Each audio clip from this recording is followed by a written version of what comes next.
Welcome back to New Rockstars. I'm Erik Voss, and this is a breakdown of Secret Invasion Episode 1. No one is safe, and in this world of lies and deceit and creepy girls with bouncy balls, survival depends on our ability to observe these things closely for subtle nuances, missable details, hidden agendas, and good old-fashioned Marvel Easter eggs. So let's dive back into the SKRULL SEARCH and break down this episode frame by frame for everything you might have missed. And quick announcement, New Rockstars is now 3 channels. This channel for the Easter egg breakdowns like you're watching right now, and the Break Room, which is our new home of our Inside Marvel Secret Invasion after shows, and also the deep dive for the special film analyses from me. Subscribe to all 3 and support us with this Skrull inspired shirt at nerdriot.shop. Okay, the opening Marvel Studios title card does not use the flashy swoop through the letters with the iconic MCU moments that we typically see. There's no time for that. This isn't about the Avengers and their boom booms. It's about the stark realities of living in a world where no hero can be trusted. Moscow, present day. The same title card location typeface as we saw in Captain America Civil War and in Black Widow. Stylistically and tonally, the producers of the series are going for spycraft and globe-trotting political drama. And by present day, Marvel Studios executive Jonathan Schwartz confirmed that the show takes place after She-Hulk, so in the MCU timeline, we're looking at like late 2025 or maybe early 2026, but Marvel has proven time and time again that they cannot agree on exact dates for these titles. Agent Everett Ross, or who we think is him, takes a call. After being introduced as a CIA agent in Captain America Civil War, he returned in Black Panther, and then again in Black Panther Wakanda Forever, where we learned his ex-wife is CIA Director Val. He committed espionage for the Wakandans and got arrested, but Okoye broke him free. But since this is a Skrull imposter version of Ross, presumably the real Ross could be hiding in Wakanda, or Ross might have been taken and he's in a Skrull fracking pod somewhere. I don't think the implication is that the whole character of Ross every time we've seen him has been a Skrull, but rather this imposter has filled in sometime recently while Ross has been MIA. This kind of brick tunnel is a classic spy setting, perhaps inspired by the 1949 Orson Welles film The Third Man. Series director Ali Salim confirmed to us in an interview that films like this were part of his inspiration. Go back even further, like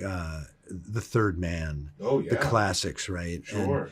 And because the show is, the Secret Invasion is about trust and suspicion and identity, I always go back to the Conversation, Coppola's Conversation. There is a sense that Nick Fury, which you'll see in later episodes, sort of evolves into a lone classic American Western gunslinger. Yes.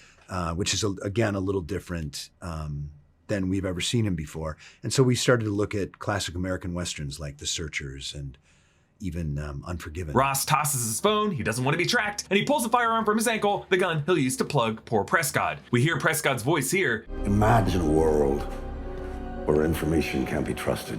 Not very hard, is it?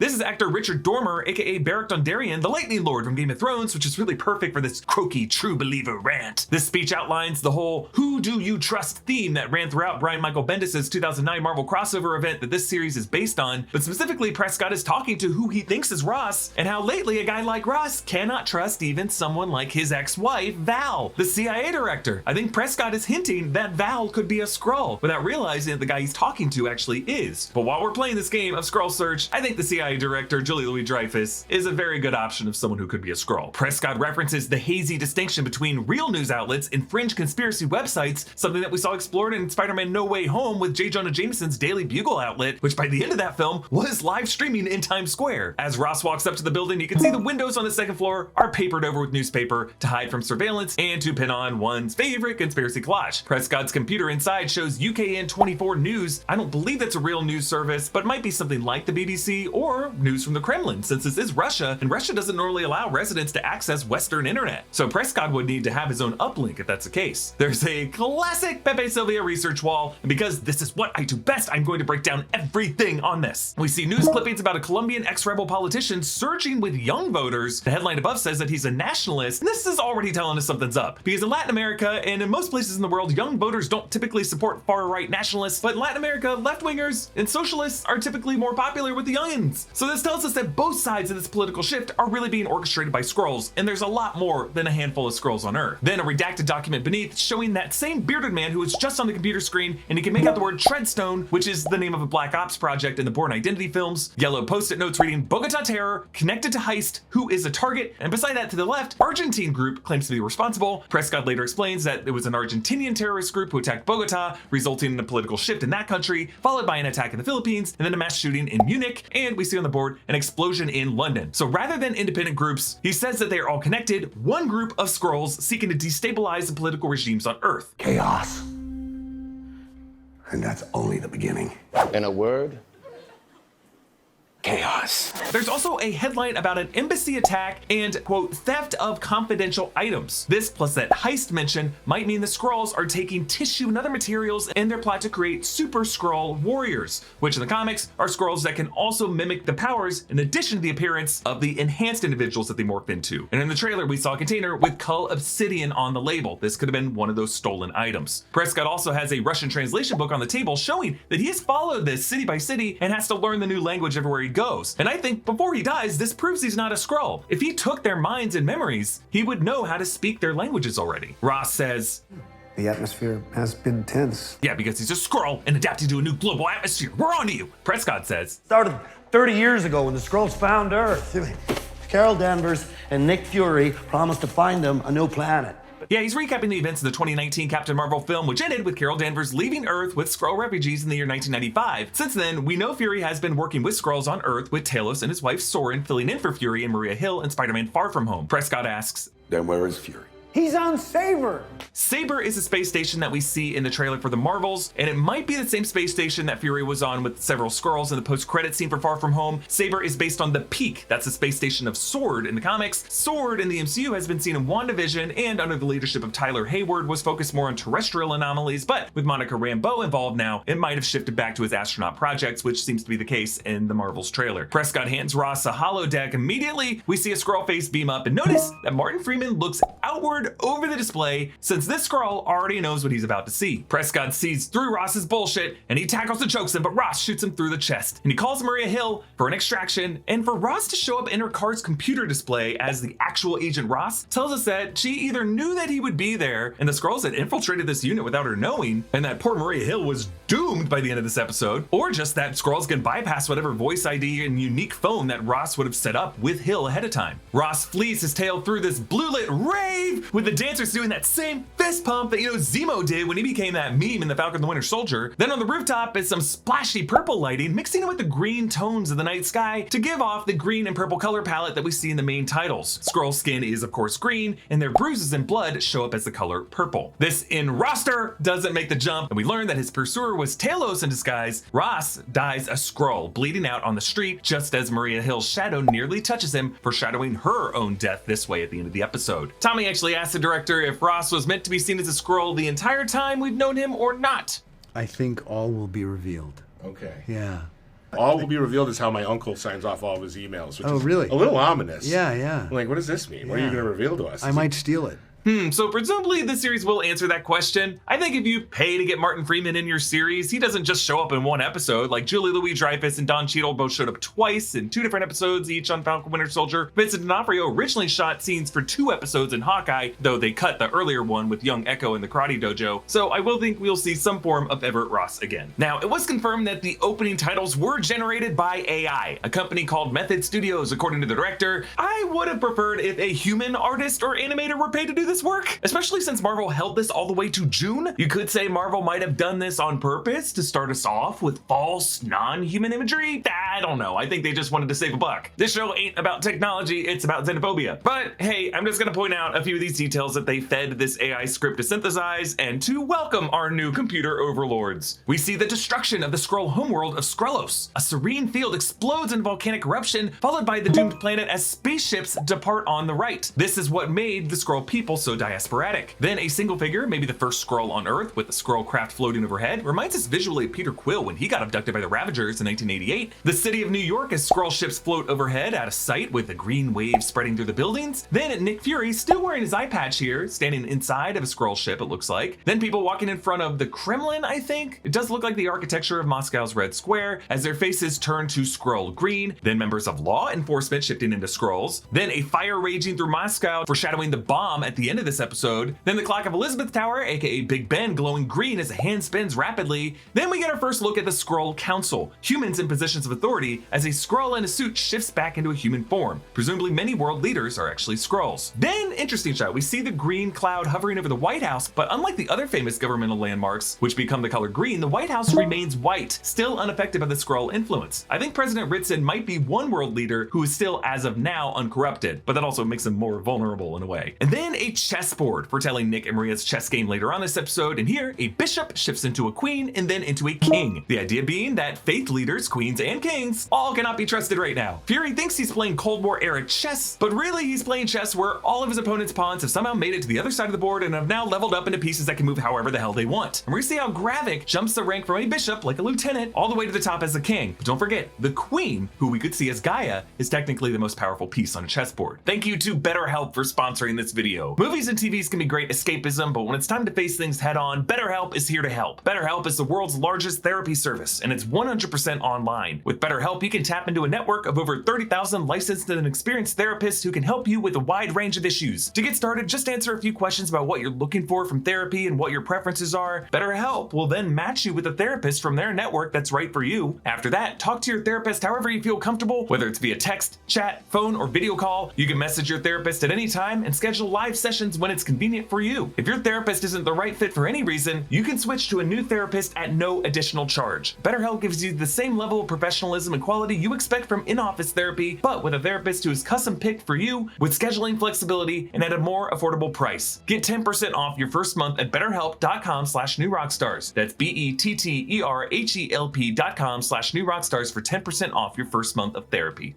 A beam of blinding light pierces the forest, and the silhouette of Nick Fury steps off the ship. The blinding light reminds us a lot of Steven Spielberg's lighting in Close Encounters of the Third Kind. Fury immediately doubles over, wincing in pain from his knee. He's not as spry as he used to be, and adjusting to Earth's gravity as opposed to the space station isn't as easy on this old-timer. Fury wears a knit cap and a coat, pretty much the same clothes that Skrull Ross did. I know it's just cold, but this show just doesn't really want us to trust anybody. Most importantly, Fury is not wearing his signature eye patch. In an interview with Vanity Fair, Samuel L. Jackson said the patch is part of who strong Nick Fury was, but now his new look is part of his vulnerability now. You can look at it and see he's not this perfectly indestructible person. In Maria Hill's safe house, there's a poster for Island Art at the Brixton Community Center. Brixton is part of London, so the safe house might have been set up by Falsworth in the MI6. On the rooftop, Talos cultivates a Santo Milica, a Skrull sky plant, he says, planted by Soren, who carry these seeds around. Talos says that it's adapted to this planet, a metaphor for how the Skrulls have adapted to Earth and prefer it as their home, as opposed to some new home world that might not even be out there. Now, the word Santo is Spanish for saint or holy or sacred, and Milica is a Hindu name meaning desiring union or wishes unity. So together we get two cultures coming together to electric company together, sacred unity, which is what Talos and Soren wanted between humans and Skrulls. Fury and Talos press their heads together, a Skrull gesture of endearment that we saw Talos and Soren do in Captain Marvel, and Talos says, "But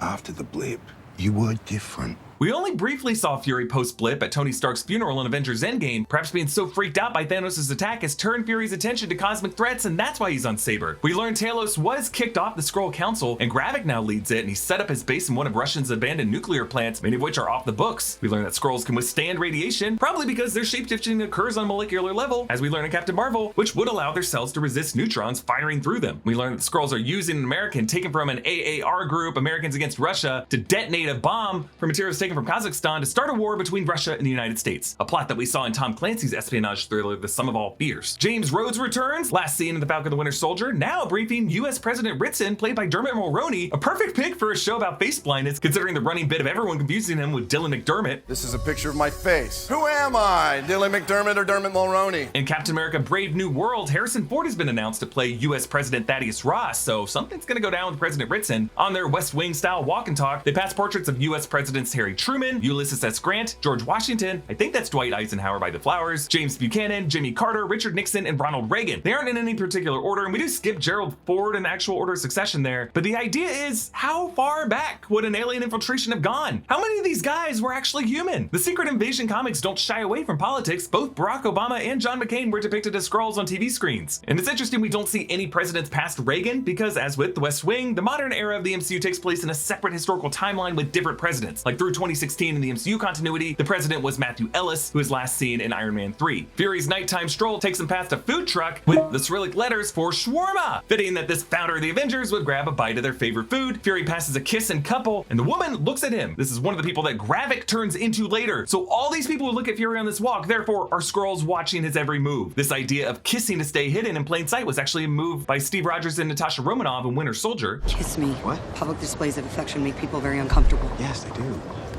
Yet this Skrull doesn't care if Fury looks at her because Gravik knows that his plot is too far along to stop. A ball bounces out in the street and a girl stares at Fury, the same girl and ball emulated by Gravik later. This raises some red flags, and it's the same rightful alien suspicion that Will Smith has in Men in Black. May I ask why you felt little Tiffany deserved to die? I'm thinking, 8-year-old white girl, middle of the ghetto, bunch of monsters, this time of night with quantum physics books. She about to start some shit, Zed. She's about 8 years old. Those books are way too advanced for her. Olivia Colman plays Sonia Falsworth of the MI6. Her name Falsworth could make her related to James Montgomery Falsworth, the British member of the Howling Commandos in the first Captain America film. The MCU did something similar with Jim Morita's grandson being the principal in Spider-Man Homecoming. Falsworth jokes that Fury could have been the ghost of Paul Robeson, referring to the actor and singer best known for his rendition of Old Man River from Showboat. Robeson was politically active. He embraced socialism. He visited Moscow. So I don't think Falsworth is just talking about their blackness, but rather a black man in Moscow specifically. Falsworth's office is lined with clocks, all set to a different hour, but at the same minute, her way of knowing what time it is in each country. And Falsworth explains, "There's an old English spy master that started the tradition. A clock goes up when your time in the circus is done." Circus, huh? Well, John Lee Carey nicknamed the MI6 the Circus because the headquarters were located at Cambridge Circus. So essentially, the spy master would put a clock up whenever a spy retired or perhaps died or was killed in action. Falsworth says, "I still haven't forgiven you for destroying my very expensive flat." You mean city? Yes, they're referring to the events of Spider-Man Far From Home when Nick Fury was involved with Mysterio's use of Stark drones that did quite a bit of damage to London. Falsworth says that Fury's not knowing about the Kazakhstan theft and letting her thugs take him are signs that he's just too old for this fight, when in reality, he went out for a walk knowing that he'd probably get taken, and probably so that he could bug Falsworth's room. He even tells her that he let them take him so that he could get to her. I think he's more up for this than she thinks. In fact, that limp he walks around with may be performative so that people will underestimate him. Outside the Skrull base, New Skrulls, a newcomer named Beto walks up and delivers a passphrase. Home in my own skin. It's not just home that they're looking for a home where they can walk around without having to be in disguise. I like how his sweatshirt looks like a chessboard, chess being a common motif in this episode. The guard booth sign says Zelezhnograd, which is a town in Russia with a developed nuclear industry, but it's not 312 kilometers south of Moscow. Gaia gives Beto a blue Skrull fruit, just another example of Skrull plant life growing successfully on Earth. They are gradually terraforming it. Gaia enters the room with the humans whose bodies they've taken so far. The second one she passes is that art dealer that we see later in the episode, Vasily Pobrishkin. And already bringing up a question I had after watching this episode, why does Gaia need to pay the Skrull posing as that art dealer for the bomb materials? I'm thinking maybe the money helps him balance his books and pay the people he smuggled the bomb parts from. The Skrulls bring in the kidnapped AAR member saying take his face, and then they strap him in saying take his mind. These shells that they keep the humans in zap their temples to keep them dormant and to bring their memories to the forefront. Talos and the other Skrulls use similar memory technology on Carol Danvers at the beginning of Captain Marvel. But this idea of Skrulls assuming the humans' minds is a really interesting concept because it forces their Skrull identities to the back of their minds and forces them to carry two souls at any given time. This idea was explored in the FX series The Americans, where in later seasons, a Soviet spy played by Matthew Reeves began to sincerely adopt American culture and values, and that really just messed with his head. Fury tells Talos a bit later, I know a bunch of good-looking Skrulls. You ain't one. Okay, all right, guys. Yeah, I'm curious to learn what other relationships with Skrulls Fury might have. Did this guy hook up with some Skrulls? I mean, he got to know Talos and Soren and all their friends. I'm just saying. Back at New Skrullos, Gaia reads a book called Understand the Human Mind, a Skrull trying to use human psychology against us. This is why we should never publish books about psychology. I'm just kidding. Gravik loads cube after cube of sugar in his drink. A villain having a bit of a sweet tooth is a recurring trope. We saw this with Han Zalanda in Inglourious Bastards and Father Flynn in Doubt. We don't see Gravik sipping the tea. Maybe the guy's just wasting sugar because he hates processed human food. Gravik's second in command is a Skrull named Pagon, who from the comics was the Skrull that had impersonated Elektra and the lover to the Skrull queen, Varenki. He sends Gaia off with a driver named Xerxu, which is the name of a Skrull from 70s Marvel Premiere Comics who briefly assumed the identity of Richard Nixon. So back to that portrait of Richard Nixon, it might have been a Skrull. Because no American in the modern age would willfully resign. Humans ain't that honorable, it turns out. Gaia sees an inflatable Russian nesting doll, another example of this idea of people having other identities inside their shell. Fury reminds Talos that Talos is 136 years old, and Talos says that equates to less than 40 in human years, meaning that Skrulls live somewhere around 280 Earth years. This poses a huge problem for Earth. If the Skrulls are populating the planet rapidly, living such long lifespans and consuming natural resources at roughly the rate as humans would consume them, but with lives over 4 times longer than humans live, Earth's ecosystem would collapse unless the Skrulls put in place population controls. Talos asks Fury what he got for his midlife crisis shopping spree. What you get for yours? The Avengers. Yeah, Fury considers the Avengers his impulse buy, responding to an existential panic that he was feeling. It's also interesting that he considers 2012 to be Fury's midlife. He's pretty old by the time of that movie. That was only 13 years ago, suggesting that he's got a lot more life he intends to live. Paprishkin says that the chair Fury sits in belonged to Louis XV, who is the great-grandson of Louis XIV, the great French absolute monarch, and Louis XV was the grandfather to Louis XVI, who was executed during the French Revolution. But Fury later mixes it up and calls it the Louis XIV chair. Fury interestingly says that everyone gets one lie, but not two, making us wonder what Fury's one lie is, because otherwise, why would he tolerate a single lie from others? Does he have a family we haven't met yet? Does he like to fart on planes? Fury shoots the Skrull Paprishkin, waiting until that Skrull growls at Talos, "You betrayed your own people," because Fury knows that when someone says that, when someone feels that way, there's no coming back from that. This Skrull is motivated to kill. Talos, though, feels horrible that he played a role in one of his own kind getting killed. Gaia kicks Hill's ass, and Talos has a chance to check in with his daughter. He reveals Soren's death to her. How? Why don't you ask the people that you work for? Yes, Gravik was responsible in some way for Soren's death. Perhaps Soren was in human form during one of the terrorist attacks that we saw on the newspaper board. Maybe she was trying to protect the materials that were being stolen. Or maybe Soren was trying to get Gaia back, and Gravik killed her for getting too close. At this bar, Fury speaks some Russian with this guy at the bar. Смотри, сколько хочешь. Все равно не будешь таким, как раньше. Повторите, пожалуйста, товарищ. Interesting that he can speak Russian. As a figure during the Cold War, Fury was stationed in a number of places where he'd have to use this language. Belfast, Bucharest, Belgrade, Budapest. I like the bees, I can make them rhyme. But this old man is another form Gravik takes at the end of the episode. So this is really a direct message from Gravik to Fury to make him doubt himself. It's just really creepy to learn how close Gravik was to Fury throughout the episode, but never chooses to strike. It's in this moment where across the bar, Gravik is carefully watching Fury and Hill play chess, and that's probably when he decides to kill Hill and not Fury. Fury says this is how he kept the Cold War from going hot. Spooks like me, bad shots. You can't say that. No, you can't say that. Yes, that word is considered both a derogatory term for black people and an archaic term for a spy. Fury probably means both ways. A chessboard separates them, and Hill takes white. Of course she does. And she does a standard E4 opening. That's where white moves the king's pawn 2 squares up. It's the most popular chess opening as it immediately stakes the claim on the center and frees 2 pieces, the queen and the king's bishop, for action. What do we see in the opening of this episode? A bishop, a queen, and a king. Fury asks if Hill is covering her bases, which refers both to their conversation and her style of play. Fury remembers the moment from the blip from the post-credit scene of Avengers Infinity War, including his near F-bomb. Well done. The director, Ali Salim, expanded on this in his interview with us. The blip was a very disorienting thing for him. So I think he really is on his back foot. But the whole show is about, can he regain it or not? After asking Pagon to delay the strike, we think Gaia is getting cold feet, but it's just to give us false hope ahead of her meeting with her father. She tips off Talos that there will be 3 couriers, and only now, upon looking back on it, do we realize they just came up with 3 empty shells of the shell game, 2 couriers, and Gaia herself, to occupy the exact number of people in the other's group, Fury, Hill, and Talos. All of this was a big setup. They lose these couriers in the Russian Unity Day celebration. We see some acrobats and some clowns, making this exactly the kind of circus that Falsworth was referring to earlier. But Fury sees that girl with the same rainbow ball from his night walk the night before. He follows her as she shapeshifts into the old man at the bar that he bought a shot, and then into the woman from the kissing couple who stared at him, and then finally Gravik himself. And the fact that Gravik is shapeshifting in plain sight of everyone else in this Russian Unity Day hangout shows us how little he cares about being spotted as a Skrull, because he knows that bigger fireworks are gonna happen right in this second anyway. He detonates the bombs, and notice how Hill would have survived, but what was she doing? Helping someone get to their feet. That's what slowed her down, so that fake Fury could catch up to her.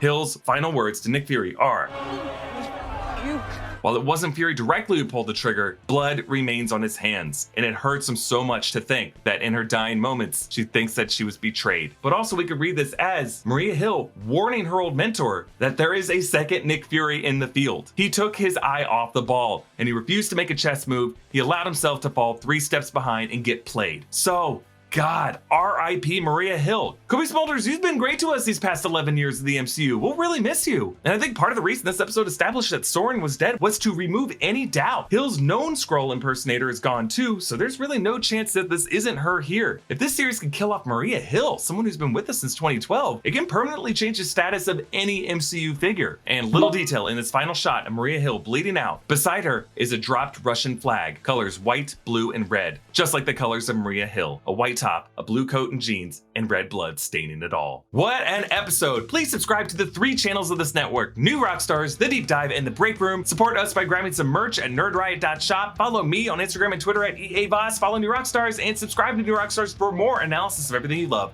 Thanks for watching. Bye.